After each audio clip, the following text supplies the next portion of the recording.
pagbasa mula sa Banal na Ebanghelyo ayon kay San Lucas. Nang panahong iyon, winika ni Jesus, "Sawing palad ka, Corazin, sawing palad ka, Betsaida.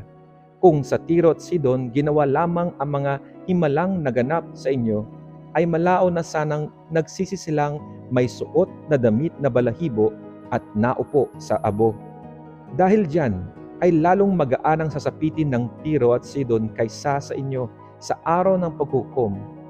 Ikaw naman, Capernaum, akala mo ba itataas ka hanggang langit? Ibubulit ka sa impyerno. Ang makinig sa inyo ay nakikinig sa akin. Ang sumiphayo sa inyo ay sumisiphayo sa akin. Ang sumisiphayo sa akin ay sumisiphayo sa nagsugo sa akin." Ang mabuting balita ng Panginoon.